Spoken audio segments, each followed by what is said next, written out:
एक मौलवी साहब जिनकी काफ़ी ज़्यादा उम्र हो चली है, वह अपनी टूटी सी झोपड़ी के अंदर एक चारपाई के ऊपर आराम कर रहे थे।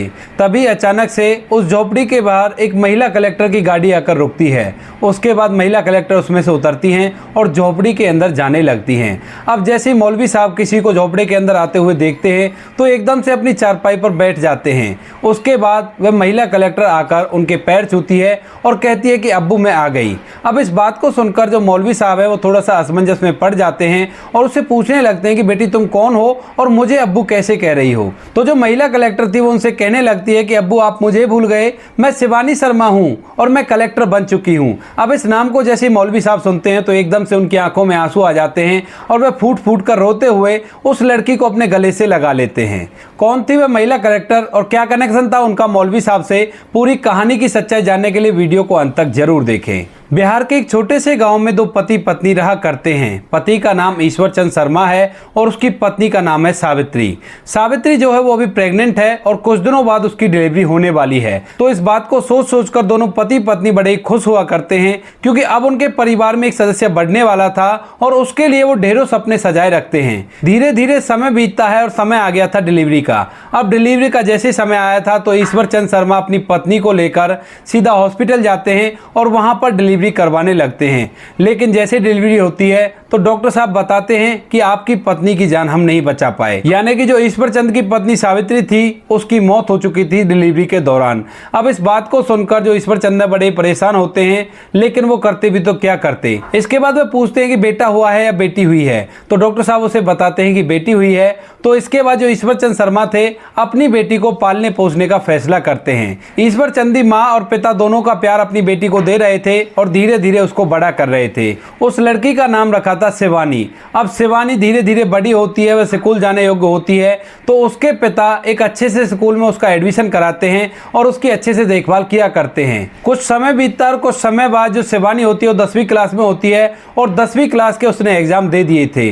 शिवानी पढ़ने लिखने में काफ़ी ज़्यादा होशियार थी और उसके पिता अपनी बेटी की इन बातों की खुशी मनाया करते थे कि उनकी बेटी पढ़ने लिखने में काफ़ी ज़्यादा होशियार है और वो अपनी बेटी को अप्रिशिएट किया करते थे। कहा करते थे कि बेटी तू पढ़ लिख कर जरूर से कोई बड़ा अफसर बनेगी और मेरा नाम रोशन करेगी। लेकिन दोस्तों ऊपर वाले को कुछ और ही मंजूर था। एक दिन अचानक से जो ईश्वर चंद जी हैं उनकी एक हादसे में मौत हो जाती है और इसके बाद जो बेटी थी वो घर पर अकेली रह जाती है। और जैसे ही उसे पता चलता है कि उसके पिता की हादसे में मौत हो गई है तो वह फूट फूट कर रोने लगती है। अब शिवानी के रिश्तेदार सभी यहाँ पर इकट्ठा हो जाते हैं और वह सभी लोग ये तय करने लगते हैं कि शिवानी को अपने साथ कौन ले जाएगा। तभी वहां पर शिवानी की बुआ आती है और वो उन लोगों से कहने लगती है कि कोई बात नहीं, शिवानी को मैं अपने पास रख लूंगी और मैं अच्छी तरह से इसका पालन पोषण कर लूंगी। इसके बाद जो शिवानी होती है सभी रिश्तेदारों की मर्जी से शिवानी को शिवानी की बुआ के पास छोड़ दिया जाता है। अब शिवानी अपनी बुआ के यहाँ पर रहने लगती है, लेकिन धीरे धीरे उसे महसूस हो जाता है कि उसकी बुआ यहाँ पर उसे पालने के लिए नहीं लाई है, वो तो केवल उससे काम करवाना चाहती है क्योंकि उसकी बुआ उसमें घर का पूरा काम करवाया करती और उसके बाद ही उसे खाने पीने के लिए दिया करती। लेकिन जो शिवानी थी वो सभी चीजों को सहन करते हुए वहीं पर रहती है और सोचती है कि कोई बात नहीं, अब मेरे माता पिता नहीं है तो यही ठीक है, कम से कम यहाँ पर खाने के लिए खाना तो मिल रहा है। इसके बाद शिवानी को एक दिन पता चलता है कि जो उसने 10वीं क्लास के पेपर दिए थे उन पेपरों का रिजल्ट आ गया है। तो अब शिवानी जैसे ही अपना रिजल्ट देखती है तो उसे पता चलता है कि उसने पूरे जिले को टॉप किया है। उसके बाद वो अपनी बुआ के पास जाती है और उन्हें बताती है कि बुआ 10वीं क्लास में मैंने पूरे जिले को टॉप किया है, तो आप ऐसा करो मेरा आगे किसी अच्छे से स्कूल में एडमिशन करा दो और मैं आगे पढ़ना लिखना चाहती हूँ। मैं पढ़ लिख कर किसी बड़ी सी पोस्ट को हासिल करूंगी क्योंकि मेरे पिताजी का यही सपना था। वो बार बार कहा करते थे कि तू पढ़ने लिखने में काफी ज्यादा होशियार है और तू किसी बड़ी सी पोस्ट को हासिल करेगी। अब इस बात को सुनने के बाद उसकी बुआ को मानो काटो खून नहीं था और वह कहने लगती है कि अगर तू पढ़ने लिखने के लिए जाएगी तो घर का काम कौन देखेगा। शिवानी अपनी बुआ को मनाने की कोशिश करती है लेकिन उसकी बुआ उसे साफ साफ मना कर देती है और कहती है कि तुझे इस घर के अंदर ऐसे ही रहना होगा। इसके बाद शिवानी अपने आप को एक कमरे में बंद कर लेती है और फूट फूट कर रोने लगती है। उसे अपने पिता की वो सारी बातें याद आ रही थी जो उसके पिता उससे कहा करते थे और उन सभी बातों को सोच सोच कर वह फूट फूट कर रोती रहती है। रोते रोते धीरे धीरे रात हो गई थी, लेकिन रात के समय तक ना तो कोई उसे खाना देने वाला आया था और ना ही कोई ये कहने वाला आया था कि बेटी मत रो, हम तेरा एडमिशन करा देंगे। इसके बाद शिवानी अपने आप को संभालती है और परिस्थितियों के साथ जीने की कोशिश करने लगती है। कई बार तो उसके दिमाग में ख्याल आता है कि मैं इस घर को छोड़कर चली जाऊं, लेकिन वो जाती भी तो कहां जाती क्योंकि उसकी बुआ उसे अपने साथ लेकर आई थी और साथ में उसका जो घर था, जिस घर के अंदर वो रहा करती थी, उस घर को बेचकर भी बुआ ने अपने पास पैसे रख लिए थे, क्योंकि गांव की जमीन थी तो गांव के ही एक पड़ोसी को उसने दे दी थी और कहा था कि जो कुछ भी पैसे तुम इसके दे सकते हो उन पैसों को मुझे दे दो, मैं इसकी देखभाल करूंगी तो उसमें काम आ जाएंगे। शिवानी इसी तरह से अपना जीवन जीती रहती है और वहीं पर बनी रहती है। उसको दिन भर पूरा काम करना पड़ता और उसके बाद भी खाने के लिए उसे जब मिला करता जब पूरा परिवार खाना खा लिया करता। इन सभी बातों को देख देख कर शिवानी बहुत ज्यादा परेशान हो जाती है और वह अब इस घर में नहीं रहना चाहती। उसको यहाँ पर रहते हुए 1 साल हो गया था और इस 1 साल के दौरान बार बार उसे अपने पिता की वही बातें याद आया करती, जब उसके पिता उससे कहा करते थे कि बेटी तू पढ़ने लिखने में काफी ज्यादा होशियार है और तू एक बड़ा अफसर बनेगी। उसके दिमाग में अफसर बनने का भूत सवार था और इसी वजह से जो शिवानी होती है उस घर से भागने का फैसला कर लेती है। एक दिन उसकी बुआ और उसके घर वाले वहां से किसी शादी में गए थे और शिवानी को अकेला घर पर छोड़कर गए थे। अब शिवानी घर के अंदर अकेली है और वह सोच रही है कि आज का मौका जो है ऐसा मौका दोबारा मुझे नहीं मिलेगा। इस बात को सोच सोचकर शिवानी अपना सारा सामान पैक करती है और पैक करने के बाद चुपके से उस घर से निकल जाती है और रेलवे स्टेशन की तरफ जाने लगती है। पैदल चलते हुए रेलवे स्टेशन पर पहुंच जाती है और वहां जाकर एक ट्रेन में बैठ जाती है। अब ट्रेन में बैठ गई थी लेकिन उसे ये नहीं पता था कि उसे कहां जाना है। उसे तो केवल इस जगह से निकलना था क्योंकि यहाँ पर उसके साथ बहुत ज्यादा अत्याचार हो रहा था। वह सोच रही थी कि कहीं भी चली जाऊंगी और वहां पर अपना गुजर बसर कर लूंगी। रात का समय था। रात के समय उस ट्रेन में इक्का दुक्का सवारी थी और उन्हीं सवारियों में से एक लड़का शिवानी की तरफ घूर घूर कर देख रहा था। अब शिवानी को यह सब कुछ बुरा तो लगता है लेकिन वो करे तो क्या करे, क्योंकि फिलहाल वो ट्रेन के अंदर बैठी हुई है। उसके बाद वह लड़का अपना फोन निकालता है और फोन निकालकर अपने साथियों के पास फोन करता है और उनसे कुछ बातें करने लगता है। अब शिवानी भी ये सब कुछ होता हुआ देख रही थी और इस बात को देखकर वो बड़ी घबरा जाती है और जैसे ही अगला स्टेशन आता है तो उसी डिब्बे के अंदर, जिस डिब्बे के अंदर शिवानी बैठी हुई थी और वह लड़का बैठा हुआ था, एकदम से 3 लड़के और चढ़ते हैं और वो सभी उस लड़के के पास जाते हैं। वो लड़का शिवानी की तरफ इशारा करता है और वो सभी लोग शिवानी की तरफ देखने लगते हैं। अब शिवानी जैसे इन सभी चीजों को देखती है तो वह खतरे को भांप जाती है और एकदम से उसी स्टेशन पर उतर जाती है। उतरने के बाद वह लड़के भी उसके पीछे पीछे उतर गए थे और वह शिवानी का पीछा करने लगते हैं। शिवानी अपने सामान को लेकर भागने लगती है और वह लड़के भी उसका पीछा करने लगते हैं। शिवानी कभी इधर छुपती है, कभी उधर छुपती है और वैसे ही छुपते छुपाते एक मस्जिद के सामने पहुंच गई थी। अभी तक सवेरा होने वाला था, सुबह के 4 बज चुके थे, लेकिन तभी वहां पर मौलवी साहब नमाज पढ़ने के लिए उस मस्जिद के अंदर जाते हैं। अब जैसे शिवानी मौलवी साहब को उस मस्जिद के अंदर जाते हुए देखती है तो एकदम से उससे बाबा कहकर मदद मांगने लगती है। अब इस आवाज को वो लड़के भी सुन लेते हैं, लेकिन इतनी ही देर में जो मौलवी साहब होते हैं वो शिवानी को मस्जिद के अंदर बुला लेते हैं। मस्जिद के अंदर बुलाने के बाद वह शिवानी से पूछने लगते हैं कि बेटी तू कौन है, कहां से आई है और यहाँ पर इतनी सुबह सुबह क्या कर रही है। शिवानी रोते हुए उनको बताती है कि मैं कहीं जा रही थी और रास्ते से 4 लड़के मेरे पीछे लग गए। मौलवी साहब को बताती है कि वो लड़के बाहर खड़े हुए हैं। तो उसके बाद मौलवी साहब मस्जिद से बाहर निकलते हैं और बाहर निकलने के बाद उन लड़कों को धमका देते हैं और भगा देते हैं वहां से। वो लड़के भी सोचते हैं कि लड़की मस्जिद के अंदर जा चुकी है और हो सकता है कि मस्जिद के अंदर और भी व्यक्ति हों, तो इसी वजह से वो भी डरते हुए वहां से चले जाते हैं। और मौलवी साहब उसके बाद शिवानी को बिठाते हैं और बिठाने के बाद उससे पूछने लगते हैं कि बेटी तू कौन है, कहां से आई है और तुझे कहां पर जाना है। उसके बाद जो शिवानी है अपनी पूरी कहानी मौलवी साहब को बताने लगती है। वह बताती है कि मैं और मेरे पिता वहां पर रहा करते थे, लेकिन अचानक से मेरे पिता की मौत हो गई और उसके बाद मैं अपनी बुआ के साथ रहने लगी, लेकिन मेरी बुआ मुझे पढ़ने लिखने नहीं दिया करती है और मैं पढ़ना लिखना चाहती हूँ। पढ़ने लिखने के लिए मैंने अपनी बुआ का घर छोड़ दिया और भागकर मैं ट्रेन में चढ़ गई, लेकिन वहां पर ये लड़के मेरे पीछे लग गए और मैं यहाँ पर आ गई। इस बात को कहते हुए जो शिवानी थी उसकी आंखों से आंसू निकलने लगते हैं और वह फूट फूट कर रोने लगती है। इसके बाद जो मौलवी साहब होते हैं उसको सहारा देते हैं और कहते हैं कि बेटी जिसका कोई नहीं होता उसका ऊपर वाला होता है और तू कैसी भी चिंता मत कर, अब तुझे क्या करना है तू ये बता। तो शिवानी कहती है कि बाबा मुझे पढ़ लिख कर एक बड़ी सी पोस्ट को हासिल करना है। तो पूछते हैं कि तू कहां जाना चाहती है। तो शिवानी कहती है कि बाबा अभी तो कोई मंजिल तय नहीं है, लेकिन मुझे पढ़ाई करनी है ये तय है। उसके बाद जो मौलवी साहब होते हैं वो कहते हैं कि बेटी अब तू जवान हो रही है और तेरे साथ जो ये अभी अभी हुआ है ऐसा बार बार हो सकता है, तो तुझे किसी घर की जरूरत है, तो तू ऐसा कर इतने दिन मेरे साथ रह ले जब तक तेरी पढ़ाई हो और आगे की पढ़ाई करने के लिए तू बड़े शहर चला जाना और वहीं से अपनी पढ़ाई को कर लेना। इसके बाद जो शिवानी होती है मौलवी साहब के साथ उसके घर में रहने लगती है। मौलवी साहब की उम्र 55 साल थी और वह शिवानी का ख्याल अच्छी तरह से रखा करते हैं। उसका एक स्कूल में एडमिशन भी कराते हैं और वहां से उसकी आगे की पढ़ाई कराते हैं। मौलवी साहब के परिवार में और कोई नहीं था, केवल मौलवी साहब अकेले रहा करते थे। छोटा सा घर था टूटा फूटा, और उसी के अंदर रहकर अपना गुजारा किया करते थे। धीरे धीरे करके 2 साल बीत जाते हैं और 2 साल के अंदर जो शिवानी थी उसने अपनी स्कूली एजुकेशन कंप्लीट कर ली थी। और जैसे ही शिवानी की 12वीं क्लास का रिजल्ट आता है तो सभी गांव वाले इस बात को देखकर बड़े ही हैरान हो जाते हैं कि इस लड़की ने 12वीं क्लास को बड़े अच्छे नंबरों से पास किया है। शिवानी को भी इस बात की बड़ी खुशी होती है और वह मौलवी साहब के साथ इस खुशी को साझा करती है और उन्हें बताती है कि अब्बू, मैंने अच्छे नंबरों से 12वीं क्लास को पास किया है। तो उसके पिता उससे पूछने लगते हैं कि बेटी आगे क्या करने का इरादा है। तो वो कहती है कि पिताजी, आगे की पढ़ाई करने के लिए मुझे शहर जाना है। तो मौलवी साहब उसके शहर जाने का इंतजाम करते हैं, थोड़े बहुत पैसे भी उसको देते हैं और कहते हैं कि बेटी अगर और पैसे चाहिए तो मुझे बता देना, मैं तुम्हारे पास पैसे भिजवा दूंगा। इसके बाद जो शिवानी होती है वहां से निकलकर एक बड़े शहर में पहुंच जाती है जहां से वो अपनी ग्रेजुएशन को करने वाली थी। लेकिन शिवानी मौलवी साहब के ऊपर बोझ नहीं बनना चाहती, क्योंकि मौलवी साहब जैसे तैसे करके अपना गुजारा कर रहे थे और ऊपर से उनकी उम्र भी काफी ज्यादा हो चुकी थी। तो वह नहीं चाहती थी कि वह मौलवी साहब के ऊपर बोझ बने, तो इसी वजह से वह इधर उधर काम ढूंढने लगती है।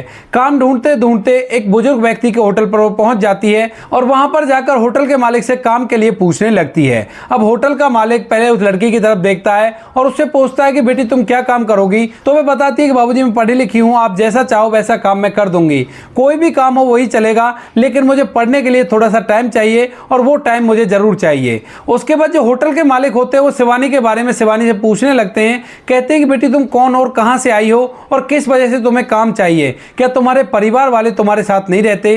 तो उसके बाद शिवानी रो रो कर अपनी पूरी कहानी होटल के मालिक को सुनाती है। होटल का मालिक भी जैसे शिवानी की पूरी कहानी सुनता है तो वह भी पूरी तरह से भावुक हो जाता है और उससे कहता है कि बेटी कोई बात नहीं, अगर ऐसी ही बात है तुम्हें पढ़ना है तो तुम बेशक से यहीं पर रहकर पढ़ सकती हो। तुम्हारी पढ़ाई में जो भी मदद होगी वह मैं करने के लिए तैयार हूं और तुम्हें जैसा भी काम करना हो वैसा काम तुम इस होटल में कर सकती हो। यानी कि होटल मालिक अब शिवानी को आगे पढ़ाना चाहते हैं। इसका कारण यह था कि होटल मालिक की भी एक बेटी थी और उसको पढ़ाने के लिए होटल मालिक ने बहुत ही ज्यादा जद्दोजहद की थी, लेकिन वो किसी भी पढ़ाई को पास नहीं कर पाई और वह घर पर ऐसे ही बैठी रहा करती है। अब वह शिवानी के अंदर अपनी बेटी का प्रारूप देखते हैं और कहते हैं कि बेटी अगर तू पढ़ लिख कर बड़ा अफसर बन गई तो मैं अपने आप को धन्य समझूंगा। इसके बाद जो होटल मालिक होते हैं वो उसकी पढ़ाई लिखाई का खर्चा उठाते हैं और साथ में जो शिवानी होती है वो होटल पर ही काम करने लगती है। धीरे धीरे समय बीतता और समय के साथ साथ शिवानी अपनी ग्रेजुएशन कंप्लीट कर लेती है और जैसे शिवानी की ग्रेजुएशन कंप्लीट होती है तो उसके बाद वह होटल मालिक से कहने लगती है कि बाबूजी, अब मुझे आगे की पढ़ाई करने के लिए दिल्ली जाना होगा। तो उसके बाद जो होटल का मालिक होता है वह उसे खुशी खुशी दिल्ली भेज देता है और उसका पूरा खर्चा उठाने की जिम्मेवारी लेता है। वह शिवानी का खुद जाकर एक अच्छे से कोचिंग सेंटर में एडमिशन कराता है और उसके रहने खाने का इंतजाम वहां पर कर देता है। शिवानी मन लगाकर मेहनत करती है और मेहनत करने के साथ धीरे धीरे कुछ समय बाद जो शिवानी होती है वो डिस्ट्रिक्ट कलेक्टर बन जाती है। अब वो डिस्ट्रिक्ट कलेक्टर जैसे ही बनती है तो ये खुशखबरी वह होटल मालिक को देती है और होटल मालिक इस बात को सुनकर बड़ा ही खुश होता है। इसके बाद जो शिवानी होती है वो ट्रेनिंग के लिए चली जाती है और अपनी ट्रेनिंग कंप्लीट करने के बाद एक जगह पर उसकी पोस्टिंग हो जाती है। अब शिवानी के पास सरकारी गाड़ी थी, सरकारी आवास था, उसे रहने खाने की कोई भी दिक्कत नहीं थी और वह एक जिला कलेक्टर बन गई थी। इसके बाद जो होटल मालिक होता है वो एक दफा उससे मिलने के लिए भी जाता है।